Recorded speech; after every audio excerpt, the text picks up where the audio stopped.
Assalamualaikum warahmatullahi wabarakatuh.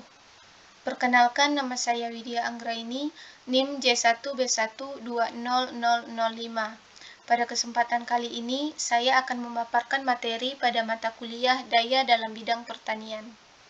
Adapun materi yang akan saya paparkan yaitu siklus ideal motor pembakaran dalam. Sebelum masuk ke pemaparan terkait siklus ideal pada motor pembakaran dalam, adapun yang pertama yang akan kita bahas yaitu motor bakar. Apa yang dimaksud dengan motor bakar? Motor bakar merupakan mesin kalor atau disebut juga dengan mesin konversi, di mana mesin bekerja dengan cara mengubah energi kimia menjadi energi panas yang kemudian menghasilkan energi mekanik. Kemudian selanjutnya yaitu pemaparan terkait motor pembakaran dalam dan motor bakar 4 tak. Pada motor pembakaran dalam, daya yang dihasilkan diperoleh dari proses pembakaran yang terjadi di dalam mesin itu sendiri, di mana hasil pembakaran dari bahan bakar dan udara digunakan langsung untuk menghasilkan suatu daya. Kemudian selanjutnya yaitu motor bakar 4 tak. Motor bakar 4 tak merupakan salah satu jenis motor pembakaran dalam yang bekerja pada suatu proses pembakaran, di mana dalam satu usaha terjadi 4 kali gerak piston dengan 2 kali putaran pada poros engkol. Pembahasan selanjutnya yaitu prinsip kerja pada motor bakar 4 tak. Adapun prinsip kerja pada motor bakar 4 tak diantaranya yaitu 1. Langkah isap, 2. Langkah kompresi, 3. Langkah usaha, dan yang keempat langkah buang. Selanjutnya yaitu pemaparan terkait siklus ideal. Siklus ideal adalah suatu proses yang bekerja pada mesin, di mana proses pemasukan kalor berlangsung secara konstan. Pada motor bakar, jenis fluida yang terdapat pada siklus ideal adalah udara. Pemaparan selanjutnya yaitu asumsi idealisasi pada siklus ideal. Adapun yang pertama yaitu kompresi berlangsung secara isentropis. 2. Pemasukan kalor pada volume konstan serta tidak memerlukan banyak waktu. 3. Ekspansi berlangsung secara isentropis. Yang keempat, pembuangan pada kalor terjadi pada volume yang konstan. 5. Fluida kerja adalah udara dengan konstanta kalor yang konstan. 6. Proses pembakaran dianggap sebagai proses pemanasan fluida kerja. Kemudian yang ketujuh yaitu pada akhir proses ekspansi saat torak mencapai titik mati bawah, fluida kerja akan didinginkan. Selanjutnya yaitu tahapan pada siklus ideal. Pada tahapan siklus ideal terdapat 6 tahapan yang akan terjadi pada siklus ideal tersebut.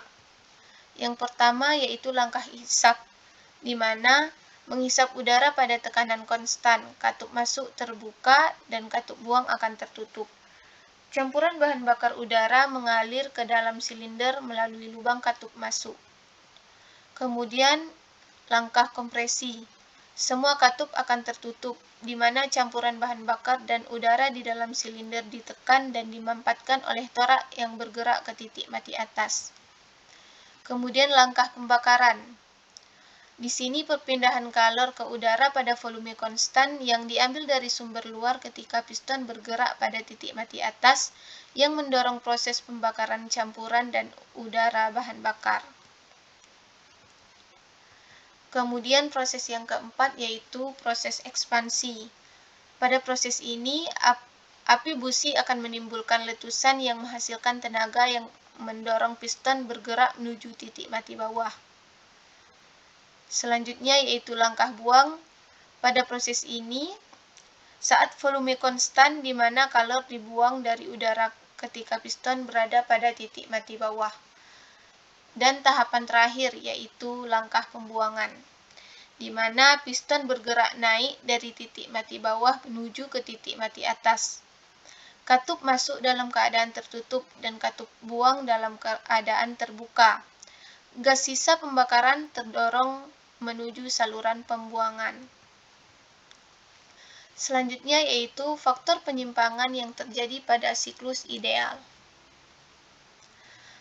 Ada 8 faktor penyimpangan yang terjadi pada siklus ideal, diantaranya yaitu 1. Kebocoran fluida oleh penyekatan karena cincin torak dan katup yang tidak sempurna. Yang kedua, ketidaktepatan katup saat terbuka dan tertutup pada titik mati atas dan titik mati bawah. 3. Fluida kerja bukan udara yang bisa digunakan sebagai gas ideal dengan kalor spesifik yang konstan selama proses siklus berlangsung. 4. Pada motor bakar yang sebenarnya, pada waktu torak berada di titik mati atas, tidak terdapat proses pemasukan kalor seperti pada siklus udara. Kemudian yang kelima yaitu proses pembakaran memerlukan waktu untuk memulai pembakaran pada volume ruang bakar yang berubah-ubah karena pergerakan torak. 6. Terjadi kerugian kalor yang disebabkan karena perpindahan kalor fluida kerja ke fluida pendingin. Yang ketujuh, kerugian energi kalor yang dibawa oleh gas buang dari dalam silinder ke atmosfer dan sekitarnya. Dan yang terakhir yaitu terdapat kerugian energi karena gesekan antara fluida kerja dengan dinding salurannya. Mungkin itu saja yang dapat saya sampaikan. Jika terdapat kesalahan, saya mohon maaf. Saya akhiri. Wassalamualaikum warahmatullahi wabarakatuh.